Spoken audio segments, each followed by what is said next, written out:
Hey everybody, Timothy Carambat here.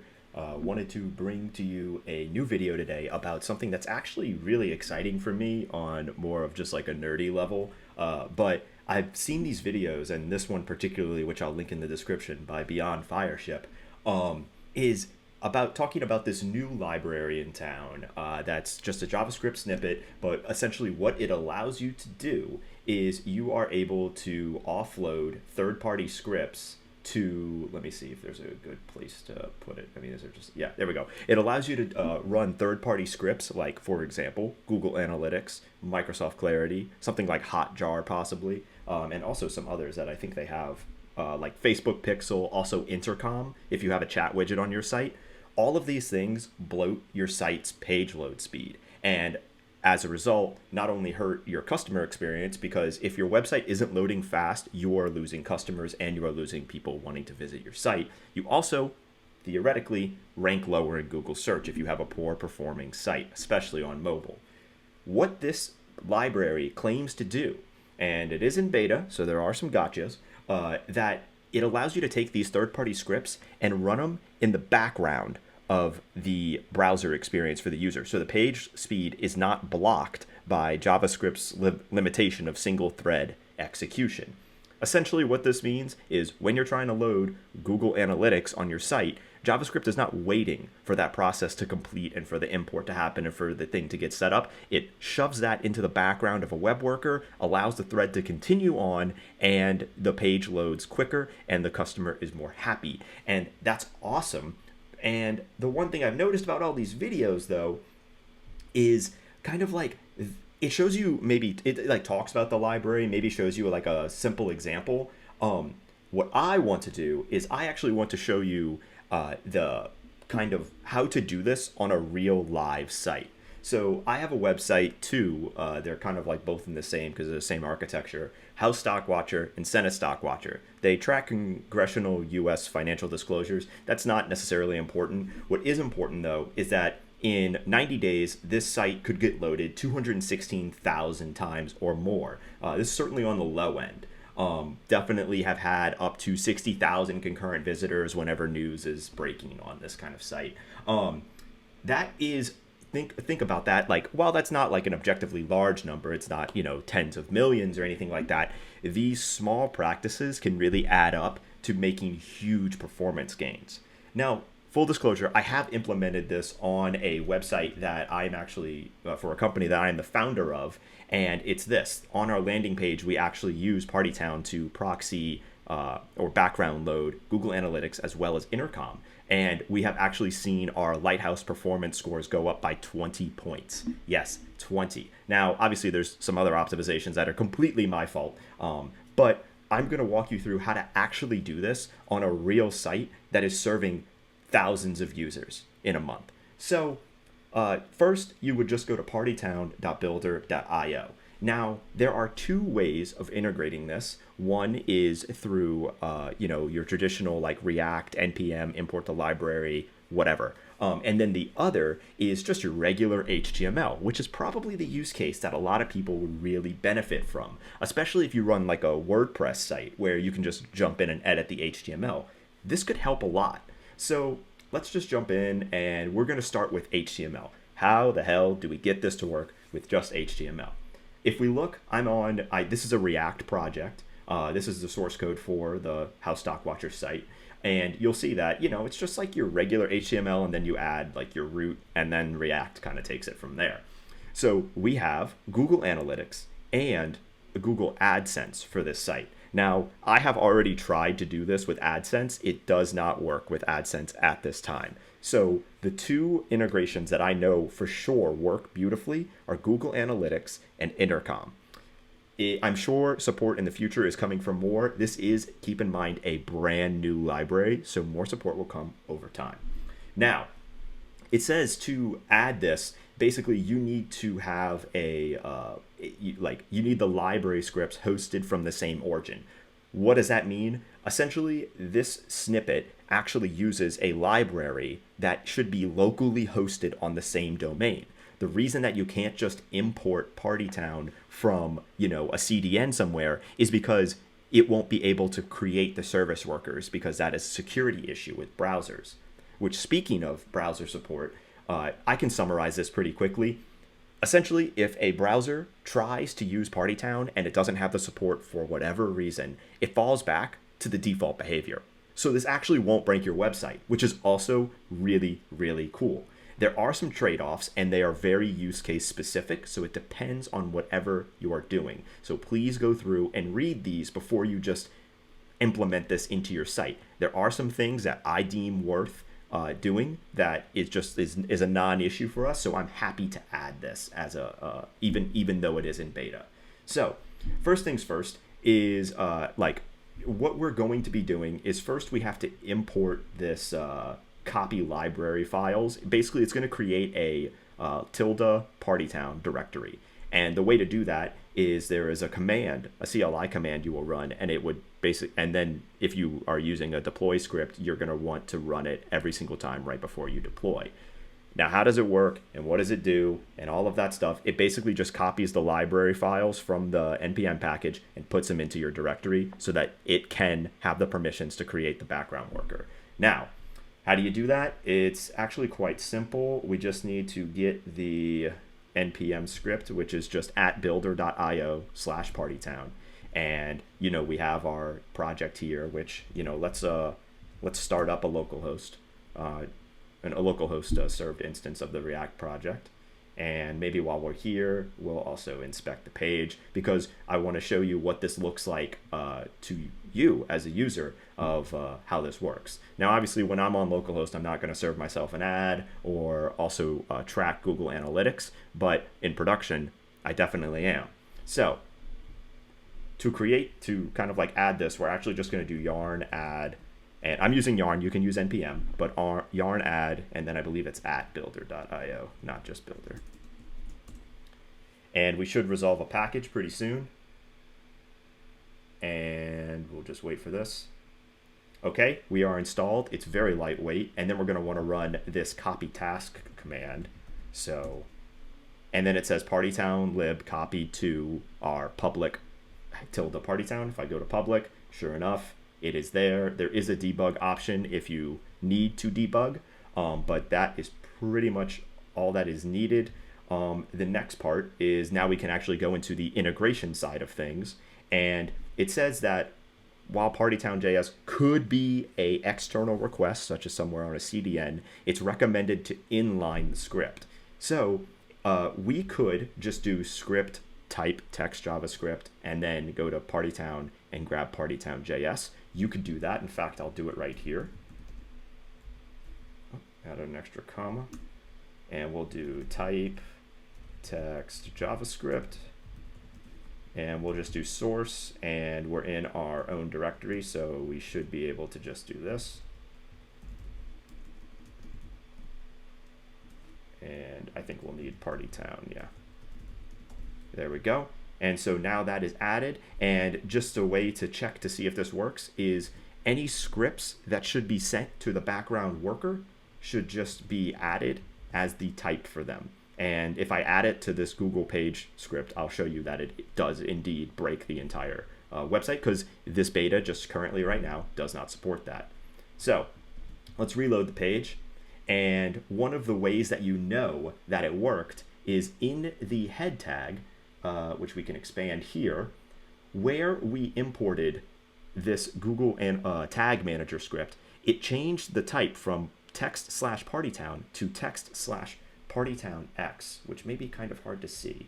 So here we go. You can see that right here is where that occurred.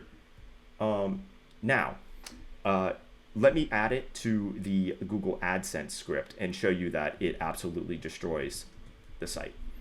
Now, I don't know if there is a workaround for this right now, but I just wanted to show you that, as you can see, I get a massive amount of CORS issues and errors from essentially Google Ads DoubleClick that basically says that this can't work because of CORS issues. I don't like debugging CORS issues, and I certainly don't want to break my AdSense. So I'm just going to not do that for now. But if we wanted to, I can refresh the page, and if we go to network, we will actually see a whole bunch of service worker requests to a thing called Partytown. Now, you may be thinking, is this going like external? It's actually not. You can clearly see that it is actually, Partytown is locally hosted. There is no kind of external request here or anything like that. It is simply just interacting with the service worker to make sure that everything works.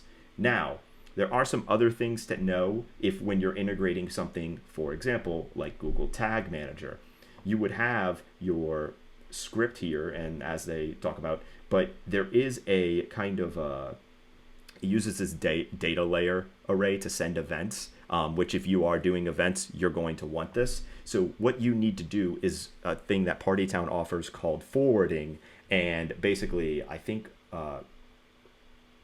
all you need to do, I think the config for this should be actually pretty simple.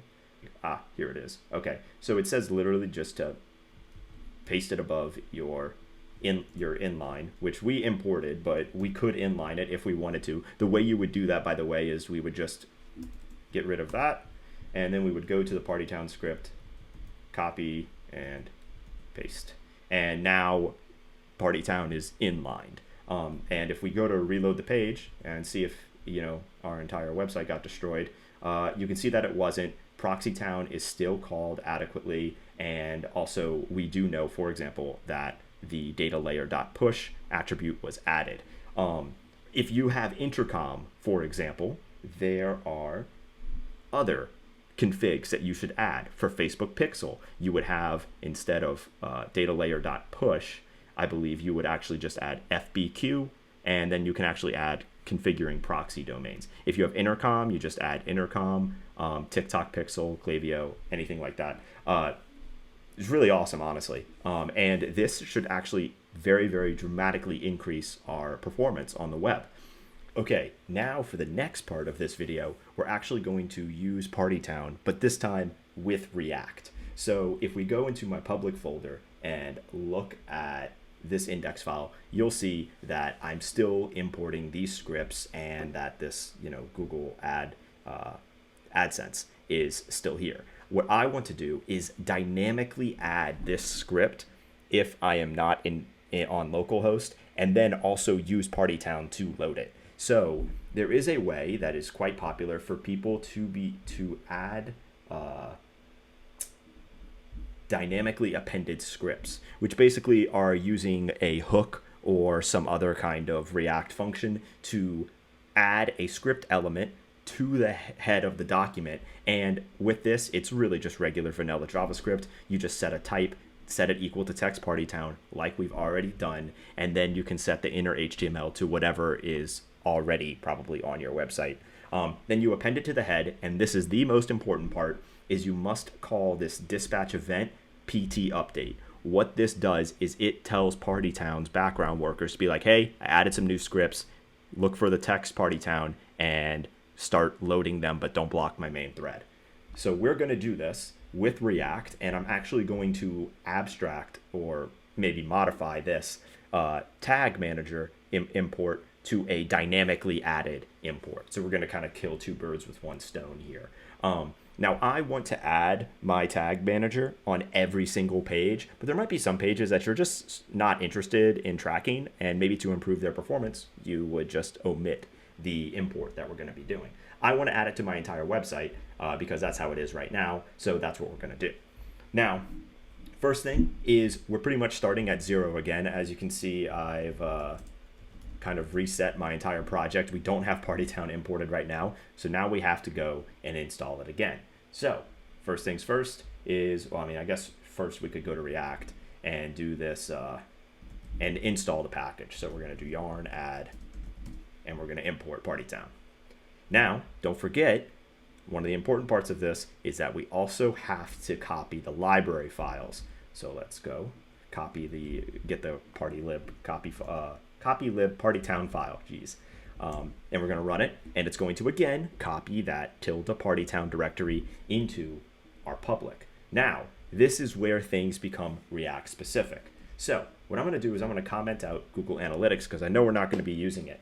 And what I want to do is dynamically add Google Analytics. So one way that I want to do this is through a hook. So I'm going to create a new folder because I don't have any React hooks on this. And I'm going to add a new file called use Google Analytics. And basically the way that this is going to work, and I already have a hook made, we're just going to walk through it, is we're going to wrap this entire function in a use effect.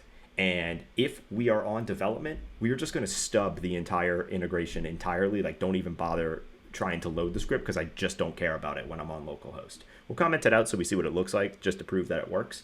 And then what we're going to do is we are going to have this, we're going to load a document, and then we're going to create the primary script. The primary script is this line where we're importing the Google Tag Manager with its specific ID, which is specific per project, by the way. So we're going to want to make sure that we edit that. And basically all we're doing here is setting the type to text/Partytown, setting the attribute for the source to the correct URL, and then there's this other attribute for async true. Now this is where a gotcha can come from that I don't believe is documented on the current beta, but setting this will actually cause a whole bunch of problems. So if you had async import on your script, you don't want that anymore. In fact, it's useless because now it's in a background worker. You don't need to do that anymore. Now, the next part is doing the second part of the import script that Google gives you, which is where you add the data layer and then you set up the function, and then of course you set up the config. Same story here. The problem with this is don't copy paste it as Google gives you. You actually have to inline the entire thing. So just keep deleting the new lines until the whole thing is one singular line, and that's it. There's already semicolons where there needs to be, so the script will still work. So you don't have to worry about that. And of course, the next best thing is to import both of the scripts not import, but add them both to the head of the document, both the primary and then the one that actually does the Google tag function. And then call PT update on the dispatch the PT update event. What this is going to do is the background worker for Partytown is going to look at the document, be like, hey, we found some extra scripts that we have not processed because they say text/Partytown. Process them, and then change the type to Partytown-X. Now, how do we get this to appear on every single page in our website? This is a way to do it, which also, by the way, I realized we didn't even go through the freaking second half of the React import where you have to import Partytown and then add it to your project. So let's do that real quick because we're going to be working on this page anyway.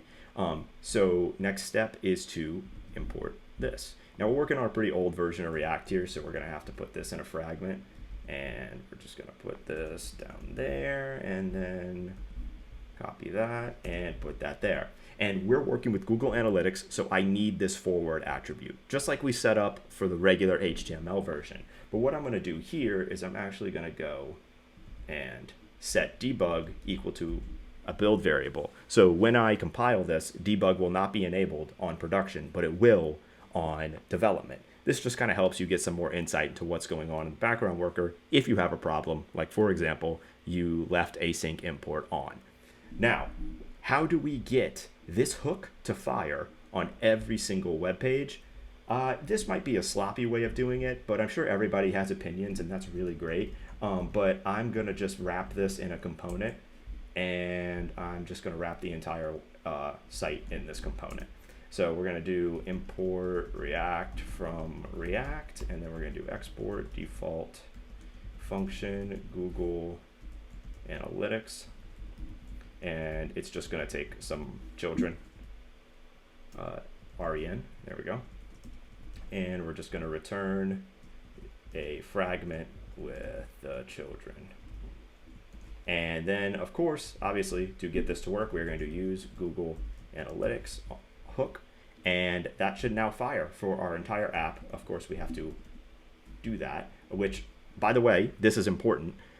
If we try to call the update event before Partytown is even added, that's going to be a massive problem. So we actually need to put this after that. And we can go boom, boom, and there we go. Now, how do we know if this works? Well, we can go to our Google Analytics function, and we should see a console log for stubbing the Google Analytics integration. So let's go here. We'll bring up console, refresh the page, and you'll see that we have a dev stubbing Google Analytics integration. Now, you'll also notice the reason is that no Partytown requests are made like we saw in the HTML version. Comment that out. Here's all of our Partytown. And the one way to also confirm that this worked is we can go to the head. We know we added to the bottom of the head the Google Tag Manager and also the script. And make sure that these are the same guys. And if we go to index, I just want to make sure that I added the right ID so that I'm not actually tracking the wrong project, because it won't work. We can delete this now entirely. And there you go. And whoops, sorry, reloaded the page. The way we know the script got processed is there should be a type Partytown hyphen X, where is the bottom of the head document? Did I, hello, Google Tag Manager, where are you? There it is. Okay, so you'll see that it has this script and also our import script, and they are both Partytown hyphen X. That means that the Partytown has handled the import of this and that we are good. If we go to service workers, you can go for application on Chrome DevTools. You can see that, service workers are running. We have Firebase messaging running as well. But yeah, that is pretty much it. Either way, that's it. So yeah, we have successfully added this project to React. I'm going to re-enable that. And don't forget, one of the kind of, not requirements, but one of the things to make sure you're not shooting yourself in the foot is that when you go to scripts, you want to make sure that, wait, where is it? Oh, here it is, copy library files. You want to make sure that we add, so like I have a custom deploy script because this site is hosted on AWS CloudFront. So I have a custom little deploy script there, but this is my deploy script, yarn build, blah, blah, blah. So what I'm going to want to do is add a Partytown script here, and then for build, I just want to call yarn Partytown and React script build. And if we go to this, one of the first things that should happen is Partytown should copy the lib to whatever the most recent version is. And then we're going to, or whatever the version that's installed for our current node modules. And then we're going to, go through the normal process of building our app, and looks good to me. If we go to build, you'll now see our Partytown build directory or public directory got copied to this. And if we go to our index page and maybe reformat this, you'll also notice that our Google Analytics script is missing, which is great because that means it will get added dynamically and Partytown will handle it, and we didn't have to bloat our kind of index HTML page. So again, I tried working on this with Google Ads. I didn't quite have the luck to make it work. I think I may have been doing something wrong, or maybe the async variable was like important there. I'm not sure, but either way, that is how you add Partytown for both HTML and for React on a site that actually is seeing users come to it, load the page, and performance is actually an issue now. I recommend, because this takes maybe, once you do it once, you can knock this out in 10 minutes and you can just keep adding it to all your new projects, because performance on the web is important, especially on mobile. So that's it. Thank you for your time. And if you have any questions, leave them in the comments.